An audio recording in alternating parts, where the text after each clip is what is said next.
119 സങ്കീർത്തനം 129 വാക്യം. നിന്റെ സാക്ഷ്യങ്ങൾ അതിശയകരമാകയാൽ എൻ്റെ മനസ്സ് അവയെ പ്രമാണിക്കുന്നു. എബ്രായ അക്ഷരമാലയിലെ 17ാമത്തെ അക്ഷരമായ പേ എന്നതിന് ഗണിതമൂല്യം 80 നൽകിയിരിക്കുന്നത്. വായ എന്ന ഈ വാക്കിന് അർത്ഥമുണ്ട്. മനുഷ്യരും മൃഗങ്ങളും തമ്മിലുള്ള പ്രധാന വ്യത്യാസങ്ങളിലൊന്ന് സംസാരിക്കാനുള്ള കഴിവാണ്. ആശയവിനിമയം വേഗത്തിലും കൃത്യതയുമുള്ളതാകാനും മനുഷ്യനെ സഹായിക്കുന്നത് സംസാര ഭാഷയാണ്. ജീവനും മരണവും നാവിൻ്റെ അധികാരത്തിലിരിക്കുന്നു എന്ന് സദൃശവാക്യത്തിൽ പറയുമ്പോൾ ഈ കഴിവ് മനുഷ്യനെ എത്രത്തോളം അവൻ്റെ ഭാവിയെ നിർണ്ണയിക്കുന്നതിൽ സഹായിക്കുന്നു എന്ന് ചിന്തിക്കാം.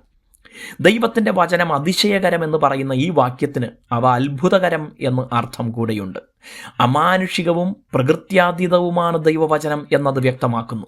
ഒരിക്കലും ഒരു മനുഷ്യൻ്റെ ബുദ്ധി ഉപയോഗിച്ചും ഇത്തരത്തിലൊരു ഗ്രന്ഥം ചമയ്ക്കാൻ സാധ്യമല്ല.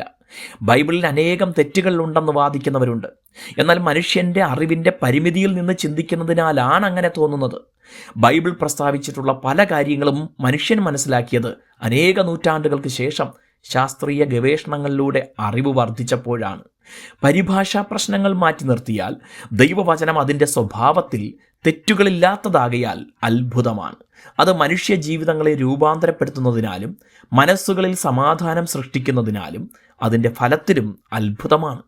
1, 10, 100 അല്ല, കോടാനുകോടി മനുഷ്യരെയാണ് ഈ ഒരൊറ്റ ഗ്രന്ഥം ഇவ்விധം സംസ്കാര സമ്പന്നരും ആത്മീയ രൂപാന്തരം വന്നവരുമാക്കിയത്. അത്ഭുതകരമായ ദൈവവചനം അറിയുന്തോറും അതിനെ കൂടുതൽ അതിശയകരമായി തോന്നുന്നു. അതിൻ്റെ ആഴവും ഉയരവും നീളവും വീതിയും ഗ്രഹിക്കുന്തോറും വിസ്തൃതി കൂടുതലാണെന്ന് അമ്പരപ്പുണ്ടാക്കുന്നു. ആകയാൽ മനസ്സുകൊണ്ട് ദൈവവചനത്തെ അംഗീകരിക്കാനും അനുസരിക്കാനും നാം തയ്യാറാവുന്നു. ആരെല്ലാം എത്ര തന്നെ എതിർത്തിട്ടും ഇவ்விധം വചനത്തെ അത്ഭുതമെന്ന് തിരിച്ചറിയുന്നവരുടെ എണ്ണം വർദ്ധിക്കുന്നു. ഇനിയും ഇതിലെ അതിശയങ്ങളെ ഗ്രഹിക്കാൻ ദൈവം നമ്മെ സഹായിക്കട്ടെ. ദൈവം നിങ്ങളെ അനുഗ്രഹിക്കട്ടെ.